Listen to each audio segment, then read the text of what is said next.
Welcome back to ABCGH Spoilers channel. Today we will learn about the intricate web of relationships, power struggles, and emotional journeys unfolding in Port Charles, where every character's path seems destined to intersect in ways both predictable and utterly surprising. A courthouse confrontation that could change everything. The marble halls of Port Charles's courthouse became the stage for an electrifying confrontation between Anna Devane and Ada Turner this week. With tension crackling in the air like static electricity, Anna stood her ground with the composed determination that has become her trademark over the years. Her penetrating gaze fixed on Turner as she articulated what many have suspected: Turner's aggressive prosecution of Emma Scorpio Drake's case stems not from a pursuit of justice but from a personal vendetta against Anna herself. The history between these two powerful women remains shrouded in mystery, but sources close to the situation hint at professional rivalries dating back years, possibly connected to cases where Anna's unconventional methods clashed with Turner's by-the-book approach. As Anna challenged Turner's motives, observers noted the subtle shift in the Ada's demeanor, a tightening around the eyes, a barely perceptible clenching of the jaw, suggesting Anna's accusations may have struck uncomfortably close to home. This confrontation represents more than just another courthouse drama. It potentially signals a seismic shift in the balance of power within Port Charles's justice system. If Anna can prove Turner's bias, it could not only impact Emma's case but potentially call into question other prosecutions Turner has handled.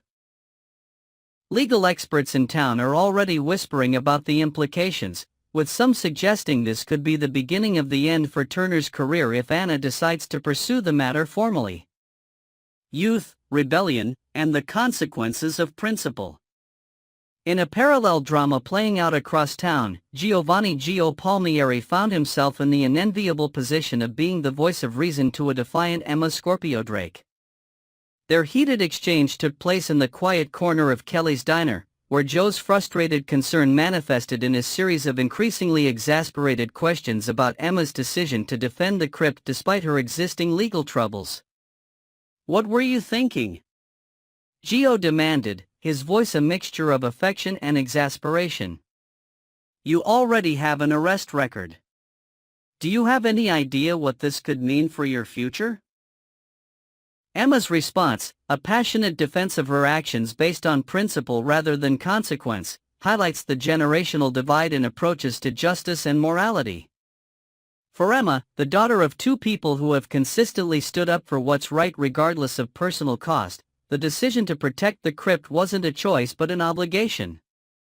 Her unwavering conviction, even in the face of potential legal consequences, speaks to the complex moral inheritance she carries as a Scorpio Drake. This conflict between youthful idealism and practical reality raises profound questions about the nature of heroism in Port Charles. Is Emma's willingness to risk her future for her principles admirable or foolhardy? Is Joe's caution wisdom or compromise? As these two young people navigate their different perspectives, their relationship faces a test that could either strengthen their bond or drive a wedge between them that no amount of affection can overcome. Matchmaking machinations and new arrivals. Maxie Jones has never been one to let opportunity pass her by, especially when it comes to matters of the heart. Her latest matchmaking project, nudging Lucas Jones toward a potential romance with the enigmatic Marco, has taken on new urgency with the news that Marco is considering a permanent move to Port Charles. Maxie's efforts have been subtle but persistent: casual mentions of Marco's name in conversation, accidental encounters arranged at local hotspots, and not-so-subtle hints about Lucas deserving happiness after his previous romantic disappointments. Her matchmaking strategy reveals not just her affection for Lucas but her fundamental belief that everyone deserves a second chance at love, a philosophy born perhaps from her own complicated romantic history.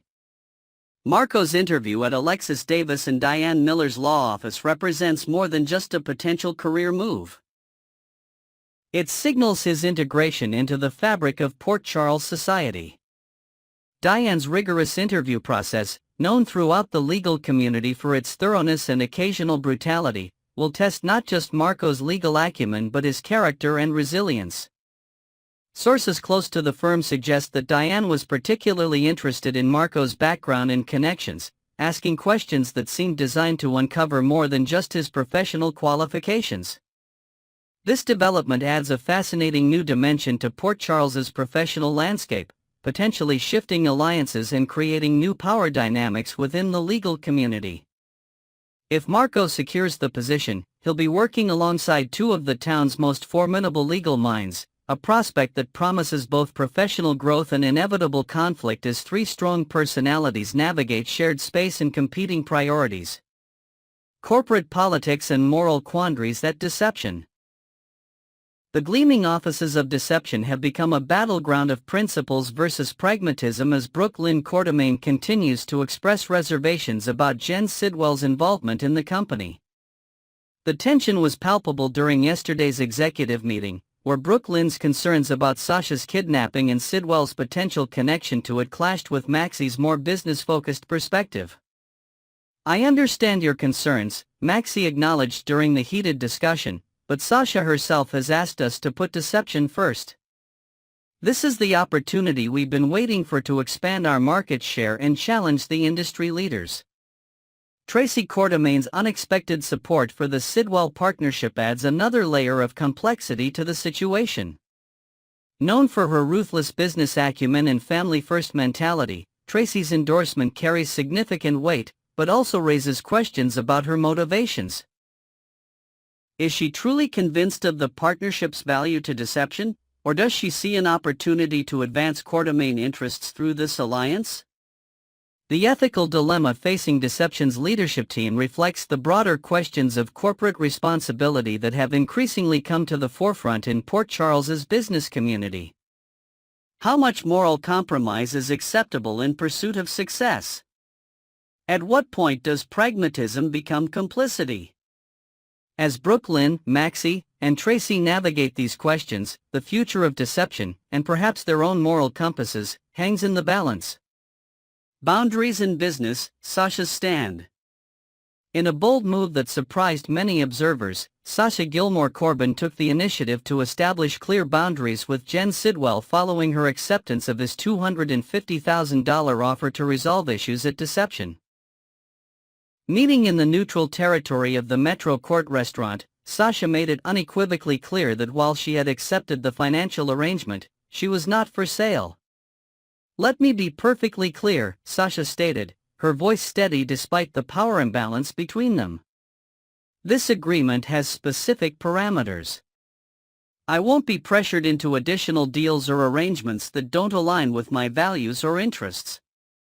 This assertion of autonomy represents a significant evolution in Sasha's character. After years of being manipulated, first in the Nina Reeves deception and later through her struggles with addiction, Sasha's firm stance with Sidwell signals her reclamation of personal power and agency.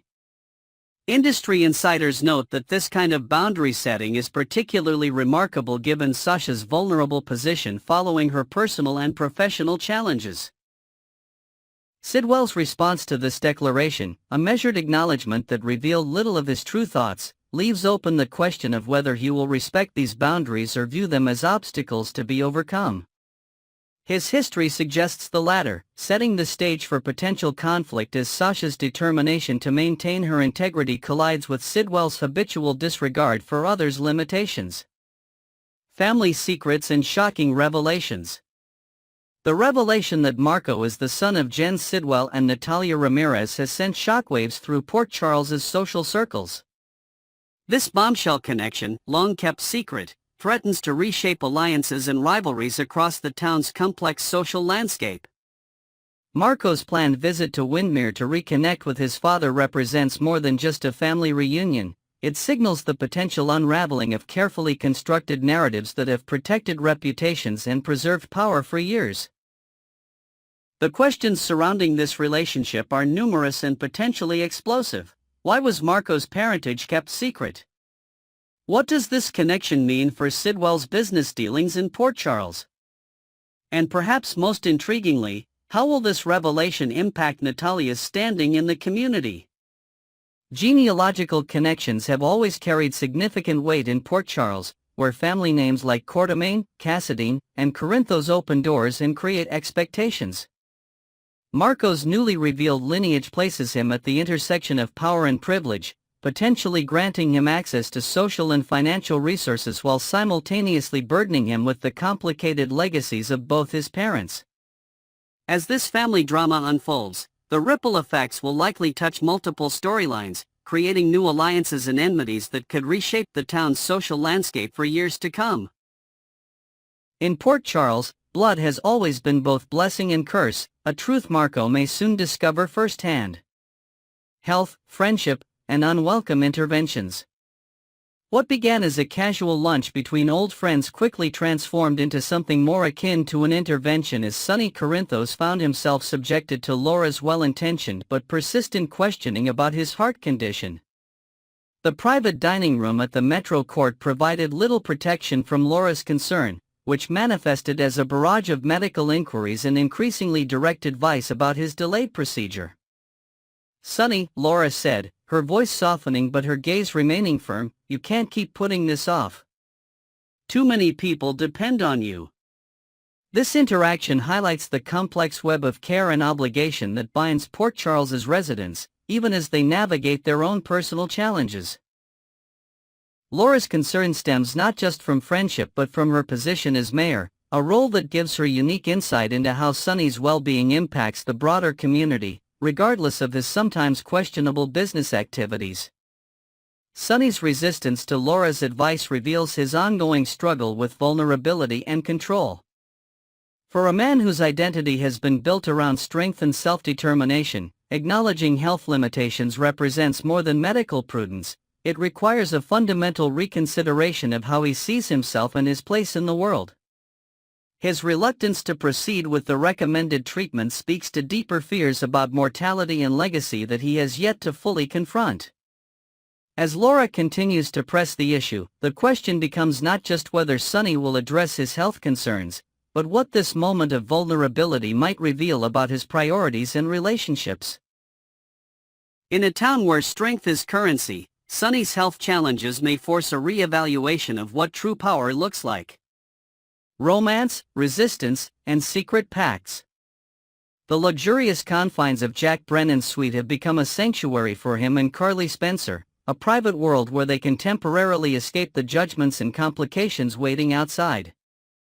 Their passionate connection, physical and emotional, has created what one observer described as a blissful bedroom bubble, a space where external pressures momentarily cease to exist. However, as they both acknowledge, this bubble cannot last forever. Their recent conversation about the challenges of maintaining their connection while re-entering the real world highlights the fundamental tension in their relationship, the gap between private joy and public scrutiny. Carly's lingering concerns about Jason Morgan's opposition to their romance, and the broader resistance they face from friends and family, cast a shadow over their happiness, a reminder that relationships in Port Charles rarely exist in isolation. Their response to these challenges, a private pact to stand firm against outside interference, represents both defiance and vulnerability. "No one gets to decide our future but us," Brennan reportedly told Carly, taking her hands in his as they made their promise to each other. This commitment, made in the intimate privacy of their shared space, stands in stark contrast to the secrets Brennan continues to keep from Carly, secrets that threaten to undermine the very foundation of trust they're attempting to build. The dramatic irony of their situation, a promise of honesty and solidarity built atop concealed truths, creates a ticking clock scenario that promises eventual emotional explosion. When Brennan's secrets inevitably come to light, as secrets in Port Charles invariably do, the question will not be whether their relationship will be damaged, but whether anything can be salvaged from the wreckage of broken trust. Jason's mission and Lucas's dilemma. Jason Morgan's determination to protect Carly from what he perceives as a dangerous relationship with Brennan has led him to seek unlikely allies. His corner of Lucas Jones at General Hospital represents a strategic attempt to leverage family connections to influence Carly's romantic choices. "She trusts you," Jason reportedly told Lucas during their hospital encounter. "She might listen if it comes from you." Lucas's response, suggesting that Jason's mission might be a lost cause, speaks to his understanding of Carly's fundamental nature. As someone who has witnessed Carly's determination and independence over years of family connection, Lucas recognizes what Jason seems unwilling to accept. That opposition often strengthens rather than weakens Carly's resolve, particularly in matters of the heart. This interaction places Lucas in the uncomfortable position of mediator between two people he cares about, forcing him to balance loyalty to family with respect for autonomy. His reluctance to join Jason's campaign against Brennan suggests a more nuanced understanding of relationships than Jason's protective but somewhat controlling approach. As this dynamic continues to evolve, it raises important questions about friendship, family, and the limits of intervention. When does protection become control? At what point should loved ones step back and allow people to make their own choices, and potentially their own mistakes? These questions resonate beyond this specific situation, touching on themes of agency and respect that echo throughout Port Charles's complex web of relationships. Conclusion: a town at the crossroads. As these diverse storylines unfold, Port Charles finds itself at a moment of potential transformation.